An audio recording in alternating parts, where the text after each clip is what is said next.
Welcome to the briefing room. I'm your host, Chief David Malloy, Director of Public Safety for the City of Novi. I'm very honored to have joining us here today Assistant Chief Victor Lauria from the Novi Police Department. Assistant Chief, welcome. Thank you, Chief. Why don't you tell us a little bit about your role in the organization, your background, some of the assignments you've had, and most importantly, some of your training experience and also your education.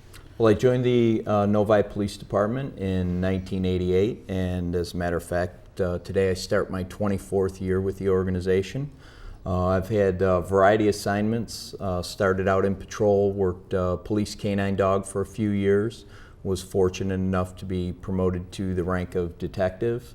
From there, worked a plainclothes assignment, one of our undercover sonic assignments for about 4 years. Promoted to sergeant, returned to patrol, and then lieutenant, where I served both in the Detective Bureau and in the Uniform Division. And fortunately enough, a few years ago, I was promoted to Assistant Chief. Today, my role is to supervise, direct, and mentor the day-to-day operations of the sworn staff in the Uniform Division, as well as the Detective Bureau and the plainclothes officers we have. Working with them to confront daily crime problems and issues, and making sure that everything runs smoothly and we provide the highest level of service to our community. Outstanding. And your education, you joined us? I graduated from Northern Michigan University in Marquette with a Bachelor of Science degree. A few years ago, I returned to school and obtained my Master's of Science from Eastern Michigan University. I consider myself a lifelong learner, not only of formal education, but informally. I like to read a wide variety of books. Leadership and management is one of my favorite categories. Currently, I'm enrolled in the firefighter school, as you know, but the public may not be familiar with. We have a public safety administration, which means the fire side and the police side answer to you, and we work on both sides of the fence, not only the police side but the fire side as well. And I think this training that I've been sent to is going to provide me with a unique perspective to see what it is that a firefighter does on a daily basis. Outstanding. And we got some good news the other day that in the next couple months you're going to be attending some additional training? Yes, I'm very excited. I've been accepted to the 250th class of the FBI National Academy in Quantico, Virginia. I really welcome this opportunity. It speaks highly of our organization, the leadership that you provide, as well as the elected officials to make this investment in my continued development. We're very happy to provide that and look forward to the success. And when you come back, you'll just have even more knowledge to provide to the men and women that we work with on a daily basis. Tell us a little bit about how we fared last year with the close of 2011 and some of our crime statistics. We had some minor increases in some categories, but we actually had two pretty significant decreases when we talk burglaries and auto theft.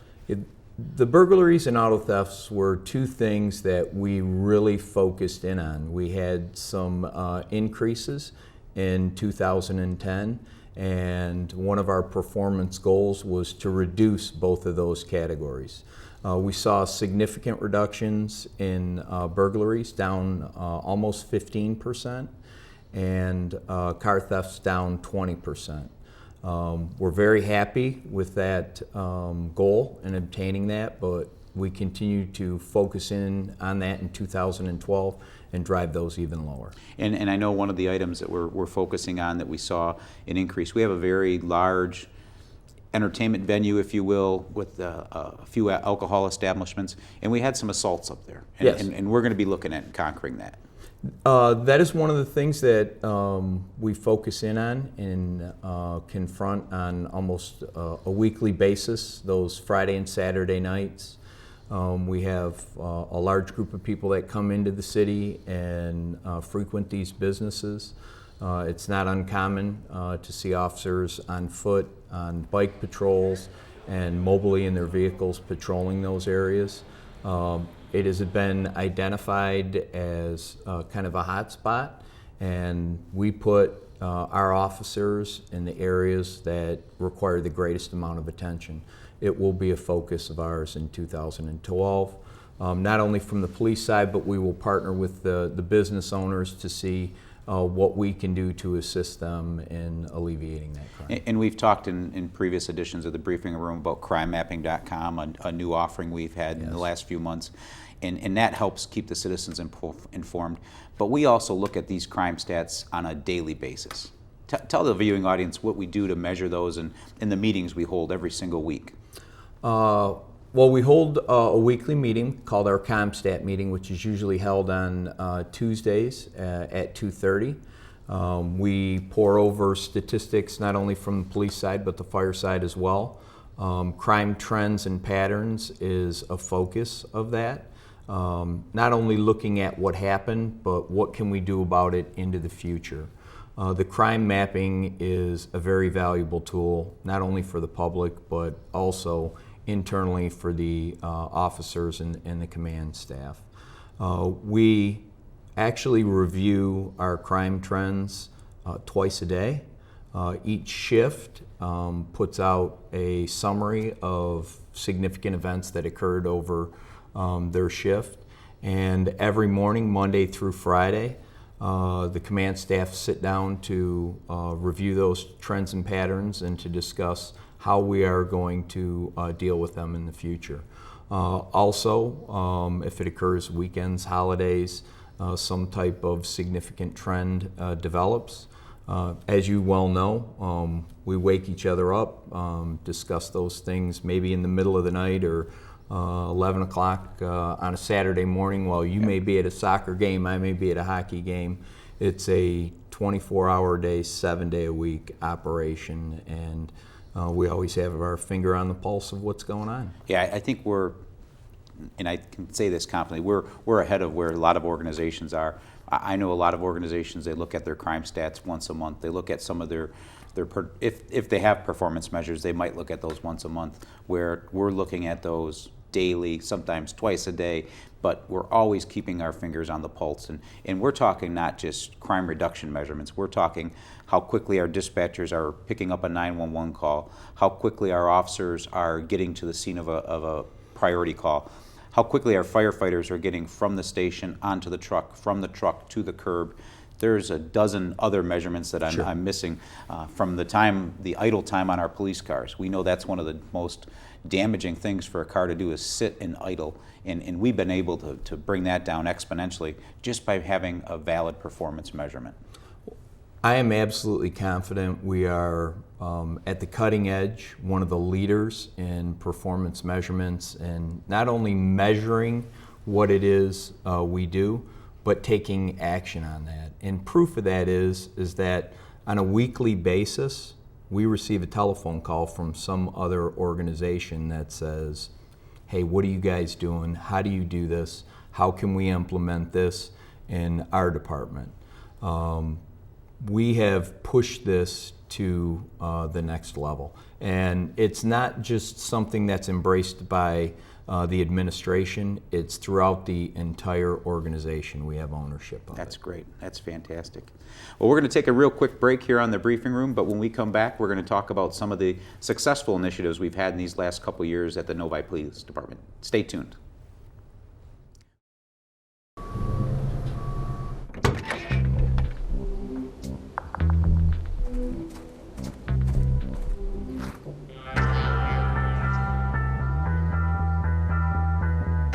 When you throw away money on wasted electricity,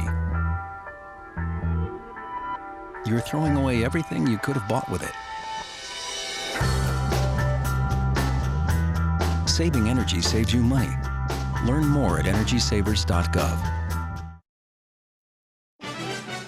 Now, some action from the courts. Billie Jean King renewing her rivalry with Arthritis. First set, furious volley, and right to the net for a winner. Beautiful forehand there. Arthritis, stunned. And here, match point. Billie Jean with the ace, taking it in straight sets. Afterwards, a jubilant Billie Jean King. Tennis is a weapon for me with arthritis. There's nothing like it for me to hit a ball, run to the ball, anytime, any court. I'm ready. Let's go. What's your weapon against arthritis? Find out at fightarthritispain.org.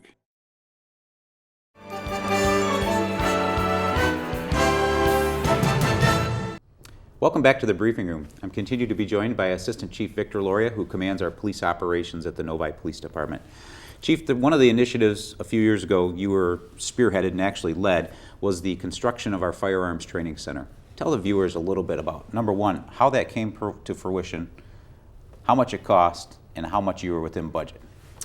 Well, the Firearms Training Center came about as a result of a significant seizure that we made in the city of Novi, and continued on with that investigation through the cooperation with the Drug Enforcement Administration that netted the city through drug forfeiture funds several $1,000,000. A lot of that money has been used to pay for various technology improvements at the police department, police cars, laptop computers. But one of the areas that we really wanted to address was our firearms training program. Previously, we used the City of Farmington's range. We brought forth a proposal to council to construct our own range, and that was accepted. In all, it was a $1.7 million project that was paid through drug forfeiture funds, which means it didn't cost the taxpayers of the city of Novi one nickel. The range was built and it was completed on time and was within $700 of budget. That's fantastic. And nowadays we're not only training our men and women on a continual basis, sometimes weekly, monthly, they're at least getting it once a month, but we're also using that to generate revenue for the city. Talk to us a little bit how we made that come to work. We have our facility. It can be operated 24 hours a day, 7 days a week, but obviously our sworn personnel don't need that level of training. We can train on a weekly basis, and as a result, we went out and we marketed our facility to other law enforcement agencies as a convenient way for them to complete their firearms training program. We were lucky enough to partner with the Customs and Border Patrol Service and we came up with a rental agreement with them where they would rent our range out, and currently they're renting it out for 80 hours a week, Monday through Friday, so 16 hours a day. That contract has been in place for a little over a year now, and I'm very happy to say that that has generated an extra $250,000 in revenue to the city of Novi. That's absolutely amazing, and hats off to you and your team for making that happen. And I think we also, we partner with a couple security corporations, Providence Hospital, Yes. Their security officers use it, and that's just a couple other smaller federal services. Smaller federal. Later on this month, the Farmington Hills Police Department will be coming over and utilizing the range. The Wixom Police Department, South Lyon, lots of neighboring jurisdictions have had access to that facility, and it's a way for us to partner with them and allow them a cost-effective means to train their officers. And another new initiative that you and Sergeant Michael Warren actually worked on was our civilian pistol safety courses. To tell the viewers about that, how they can access that, and the successes we've seen with that as well. Well, the civilian concealed pistol license course is a course that provides you the training to qualify you to apply for your concealed pistol license. About a year and a half ago, in speaking with some residents, they indicated that they really wanted this service. There's other ranges and training facilities that the public can go to receive this training, but they really expressed an interest in receiving the training from certified active law enforcement personnel. So with the assistance of Mike Warren and a few of our firearms instructors, we put together a course, and it has been accepted by the state. We put it on about every 2 to 3 months to apply for it or to reserve yourself a spot. You can go to our website. It's prominently marked there, or you can stop by the police department and pick up a schedule of when the classes are held. Every single class we've held so far has been full to capacity. We limit it to 10 people. There's 2 instructors there, so the one-on-one time between instructor to student is very high and provides the person a lot more comfort in understanding how to shoot a firearm and what firearm safety is all about. And by the way, another offshoot of that is it does generate additional revenue. We don't have to use taxpayer dollars for that. That helps generate that additional revenue. So the whole Firearms Training Center, it's a win-win in terms of training. It's also a regional partnership that we're able to form with state, local, and federal partners. But then it's also another way that we can generate revenue in this economy that we're finding ourselves in nowadays. That's absolutely true, Chief. The revenue generating portion of it is nice, but I look at the level of service and the level of skill and proficiency that our officers have been able to obtain directly as a result of having this facility accessible within the city of Novi. Something that's often overshadowed in our organization are two of our most valuable resources that we have, and those are our canine assets. Tell us a little bit about, number one, how we come to get those, but number two, the effectiveness that they had, and what new technology we just recently added. Well, the canine program has a special place in my heart. As you know, I was a former canine handler. We currently have 2 dogs who are excellent officers.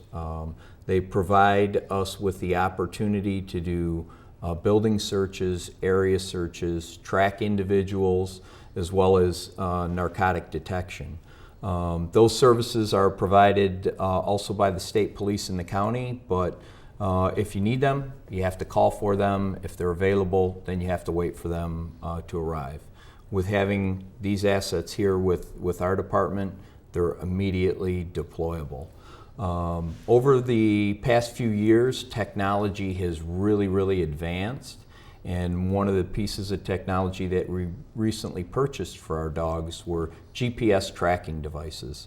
Quite frequently, these dogs work at night. They work in wooded areas where it's hard to keep a visual contact of the dog, but because they now have GPS collars, each of the dog handlers can actually track where the dog is at from a mobile device like a cell phone. Yeah, that's great.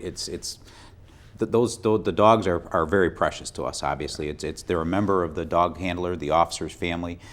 We purchase the dog with federal drug forfeiture dollars. We pay for their veterinary expenses. We purchase their GPS collars, again, with drug proceeds that we're seizing from the street. And I know their handlers feel much more comfortable now that they know that if the dog does get off the leash or they have to let it track, that they're going to have that ability to keep track of them. And this movement really kind of spawned from an incident up north where a canine dog was actually lost with another department, and now all their dog handlers and canines have it. So another layer of safety and security, and probably one of the best public relations campaigns that we can put out there.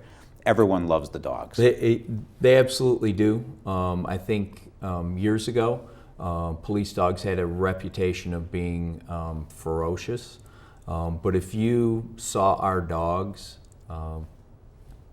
they're most popular with the kindergartners and first graders, and they crawl all over them, and the dog just lays there.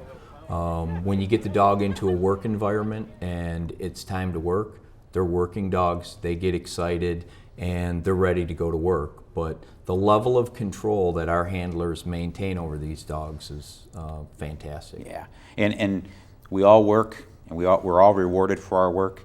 The reward that those dogs get, they get to chew on a tennis ball. Yeah. And that's the biggest thing. That's the highlight of their day. When they do something good, they know they did something good because their handlers let them chew on a slobby tennis ball. It's cheap. Yeah, it's cheap. But another great program. Thank you for all you do. I appreciate your service, your diligence, your commitment. This is not an 8-to-5 job that we have. This is a 24-hour, 7-day-a-week job, and I appreciate everything you do, and I'm enjoying working alongside of you for the last couple decades. So thank you very much. Thanks, Chief. And thank you to the viewing audience for tuning in to the briefing room. We encourage you to stay safe and continue to watch Novi Television.